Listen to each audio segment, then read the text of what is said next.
Hello dear learners. Today we are going to discuss about the repair mechanism of the newly synthesized DNA. That is the we already discussed about DNA replication in details. In that we studied about the different raw materials, yeah, different factors or the different contents that are required to carry out the process of DNA replication. So what are they? They are nothing but the proteins. Okay. So proteins means like enzymes. Enzymes are what? Enzymes are nothing but the proteins. The proteins, they are made up of amino acid backbone or the polypeptide chain of the amino acids.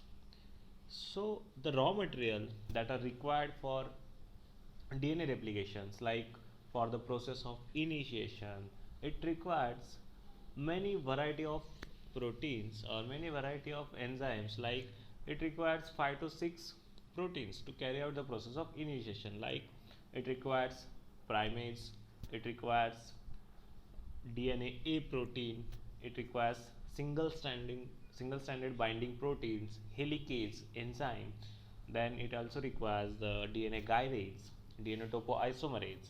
So these are the raw material to carry out the process of initiation of DNA replication.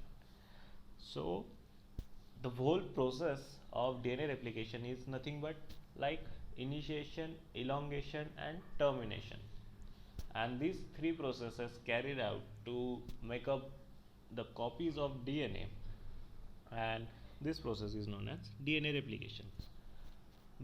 In that, the main component of DNA replications or to carry out the DNA replication, it requires DNA polymerase enzyme. Okay, for the prokaryotes or prokaryotic replication, it requires the enzyme that is DNA polymerase. We already discussed about the DNA polymerase. It is processive enzyme. It adds the nucleotide or the nitrogenous bases to the strand of DNA. It polymerizes or it have the work to addition of nucleotide or the nitrogen bases in the DNA replication or the DNA strands. Like it adds complementary base, like adenine always pairs with thymine by double hydrogen bond, and guanine is always pairs with cytosine with triple hydrogen bond. So DNA polymerase ये काम करता है जो basis को add करना है. Elongation का process होने वाला है. इलोंगेशन के प्रोसेस में जो भी बेसिस का पॉलीमराइजेशन का मतलब क्या होता है? To add. पॉलीमराइज मतलब एक चेन है. अब आपने पढ़ा होगा polymerase chain reaction, PCR, polymerase chain reaction. उसमें क्या होता है कि अपन डीएनए का नंबर बढ़ाते हैं. तो यही चीज़ काम कौन करता है वहाँ पे? टैक डीएनए पॉलीमरेज. थर्मस एक्वाटिकस से जो आइसोलेट किया होता है डीएनए पॉलीमरेज, वो वहाँ पे काम करता है पॉलीमराइजेशन का. प्रोकैरियोटिक रेप्लिकेशन में पॉलीमराइजेशन का काम करता है डीएनए पॉलीमरेज 3. सो ये एंजाइम जो है it is highly progressive enzymes. मतलब एक सेकंड में ये थाउजेंड्स न्यूक्लियोटाइड्स पर सेकंड इसका एडिशन रेट है या पॉलीमराइजेशन रेट है. इसके पास सिर्फ पॉलीमराइजेशन की कैपेसिटी नहीं है या वो प्रॉपर्टी उसके पास नहीं है. It also haves the capacity of exonucleus activity and proof reading activity. So what do you mean by proof reading activity? अभी आप जब यूजी में हो, जब पीजी में जाओगे, पोस्ट ग्रेजुएशन में जाओगे, तो वहाँ पे एक रिसर्च पेपर पब्लिकेशन ये एक करिकुलम है. It is compulsory to you all. जो भी आप रिसर्च पेपर बनाओगे, सपोज आपने एक बैक्टीरिया आइसोलेट किया है, उसका डीएनए रेप्लिकेशन आपने स्टडी किया, तो उसके बारे में आपने एक रिसर्च पेपर बनाया और वो रिसर्च पेपर बनाने के बाद कुछ चीज़ें आपने इंटरनेट से या कुछ चीज़ें आपने कॉपी पेस्ट कर दी, तो वो जो पेपर होता है वो प्रूफ रीडिंग के लिए जाता है, चेकिंग के लिए जाता है। जो भी चीज़ आपने जहाँ से कॉपी पेस्ट किए, वो प्रूफ रीडिंग का जो सॉफ्टवेयर है वो डायरेक्टली चेक करता है कि यह लाइन, ये सेंटेंस कहीं से भी तो भी कॉपीड है। उसे अपन प्लेगरिज्म भी बोलते हैं। तो वैसे ही डीएनए पॉलीमरेज के पास ऐसी कुछ एक्टिविटी है, प्रूफ रीडिंग की ऐसी कैपेसिटी है, ऐसी प्रॉपर्टी है, जो अगर न्यूक्लियोटाइड बेसिस गलत आ जाते हैं, अगर एडेनिन के साथ गोनिन पेयर हो जाए या साइटोसिन के साथ अगर थाइमिन पेयर हो जाए, तो ये हो गया मिस इनकॉर्पोरेशन ऑफ बेसिस। तो ये जो मिस इनकॉर्पोरेशन है बेसिस का, ये चेक कौन करेगा? अभी डीएनए रेप्लिकेशन हो रहा है, मतलब नंबर बढ़ रहा है, डीएनए न्यूक्लियोटाइड के बेसिस ऐड होते जा रहे, ऐड होते जा रहे, लेकिन वो चेक तो करना पड़ेगा। आपको पता है अगर एक भी बेस मिस इनकॉर्पोरेटली अगर पेयर हो जाता है, तो it will lead to the mutation, directly it will lead to the mutation, क्योंकि you know about that the sudden change in the genetic sequence is known as mutation. ठीक है, अगर mutation हो जाएगा तो जेनेटिक सीक्वेंस बदल जाएगा, genetic sequence बदला गया होगा, तो it will lead to deformities in the DNA replication process, it will lead to the deformities in the characterization that the information coded by the DNA. So that's why DNA polymerase have two capacities, two properties, two characters like proofreading and exonuclease activity. अगर कोई भी miss incorporation हो जाता है basis का, तो DNA polymerase उसको check करता है। जैसे जैसे डीएनए रेप्लिकेशन हो रहा है, तो साइमल्टेनियसली को replicational process DNA polymerase proofread भी करता है कि कहीं पे तो भी अगर मिस इनकॉर्पोरेशन हो जाए बेसिस का, तो वहाँ पे एक्सोन्यूक्लियस एक्टिविटी, मतलब वो डीएनए रेप्लिकेशन होते समय वो बेसिस, वो मिस इनकॉर्पोरेट जो बेस हुआ था उसको निकाल देंगे। निकालने के बाद वहाँ पे एक अच्छा बेस ऐड कर देंगे और डीएनए रेप्लिकेशन कंटिन्यू करेंगे। अगर नहीं हो रहा है तो डीएनए रेप्लिकेशन वहीं पे हॉल्ट हो जाएगा, मतलब स्टॉप हो जाएगा। सो इस प्रकार इसे अपन कहते हैं रिपेयर मैकेनिज्म। अगर आपके पास एक खराब डीएनए रेप्लिकेशन हो गया हुआ जो डीएनए आता है, डॉटर डीएनए, या अगर डीएनए रेप्लिकेशन कहीं पे तो भी रुक जाता है, तो वहाँ पे रिपेयर करना पड़ेगा, मेंटेनेंस की ज़रूरत है। तो वो मेंटेनेंस का काम कौन करता है? DNA polymerase. साथ ही साथ उसके लिए कुछ अपने पास मैकेनिज़म्स है जो रिपेयर मैकेनिज़्म के नाम से जाने जाते हैं, और वो मैकेनिज़म्स बेसिकली अपने पास बहुत सारे मैकेनिज़्म है, like base excision repair mechanism, उसके बाद आता है nucleotide excision base repair mechanism, then we have the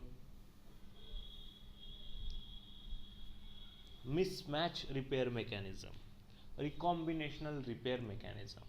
So अभी mismatch repair, you have the topic in your syllabus, that is mismatch repair mechanism. So we will study about that. Mismatch repair, the word is self indicating, that is the base that are going to pair in the process of DNA replication, there is some mismatch pair. So what do you mean by mismatch? So it is very simple that the complementarity rule of DNA replication, or the Charles-Gough's law of the DNA replication, is, it is very simple. You know about the basic concept about that, that is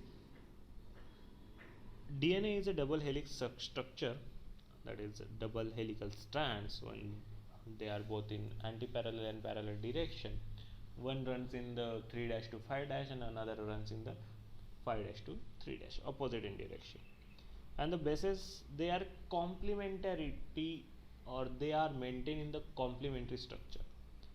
So what do you mean by the complementarity?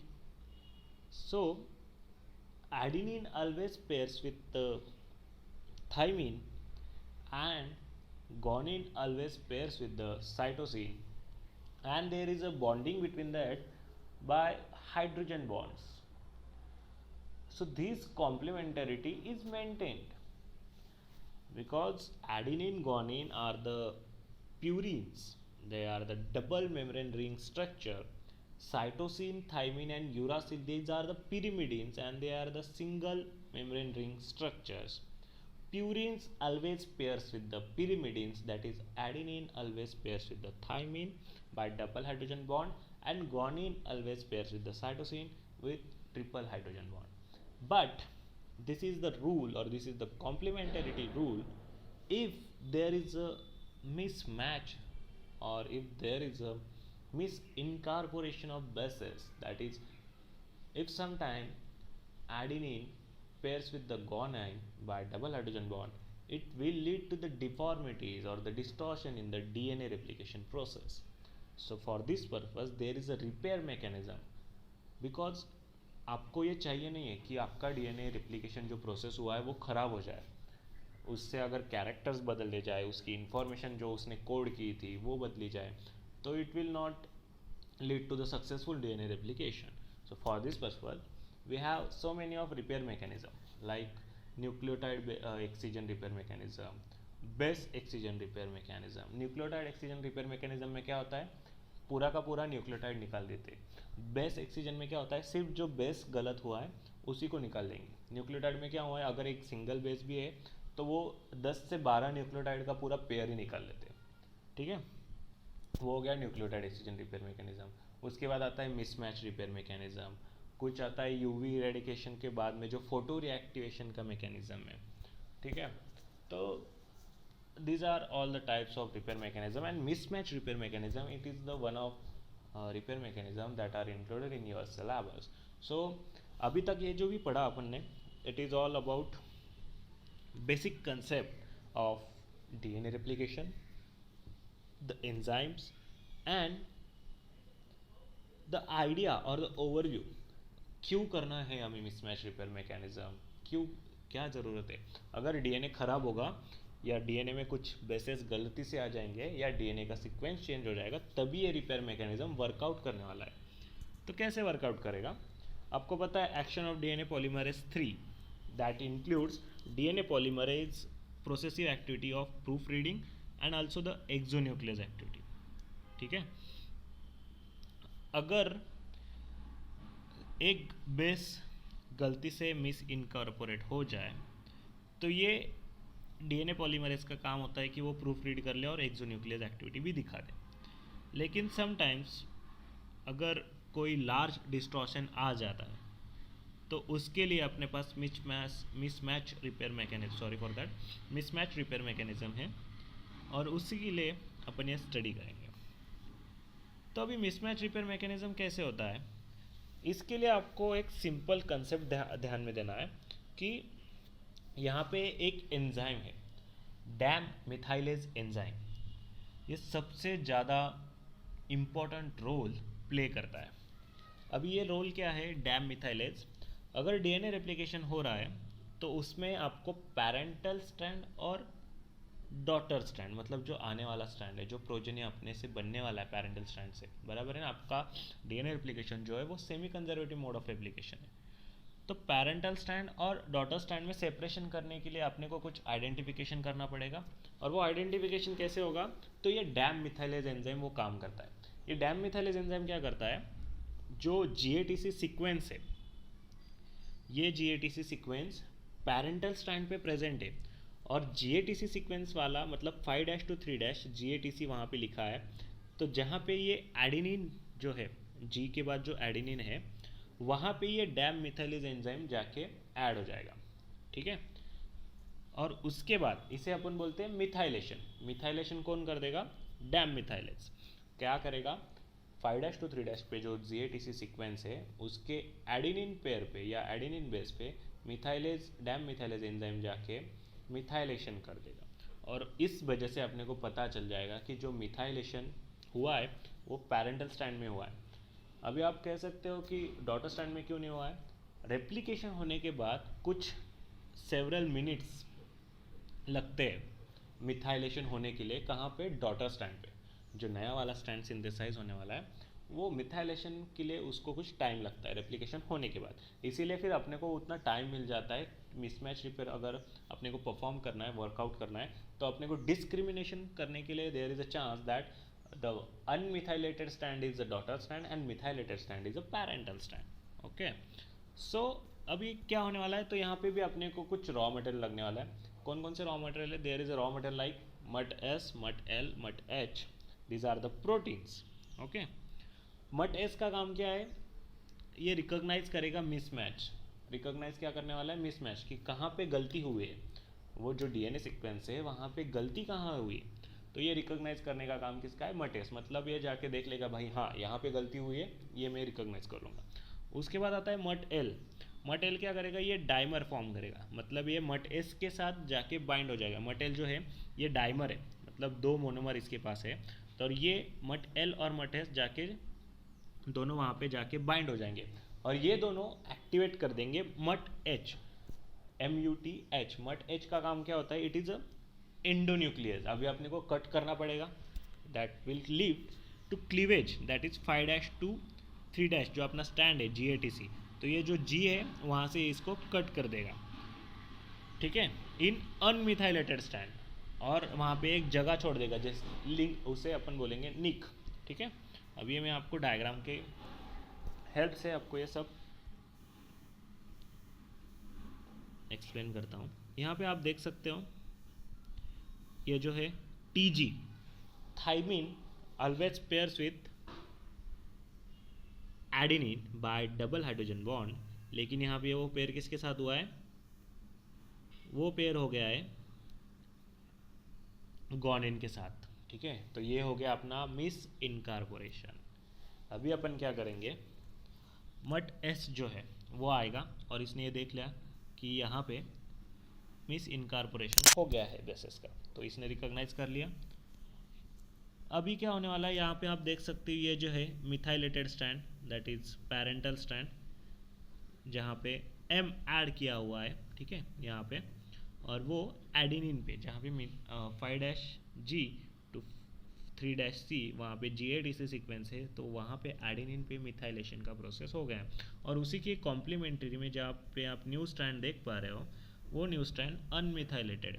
अभी मटेस ने recognise कर लिया, recognise करने के बाद वहाँ पे मट एल जो डाइमर है मैंने बोला था, तो वो डाइमर बाइंड हो जाएगा और वो H मतलब मट H को रिक्रूट करेगा, वहाँ पे मट H के लिए जगह बना देगा और मट H वहाँ पे जाके बाइंड हो जाएगा।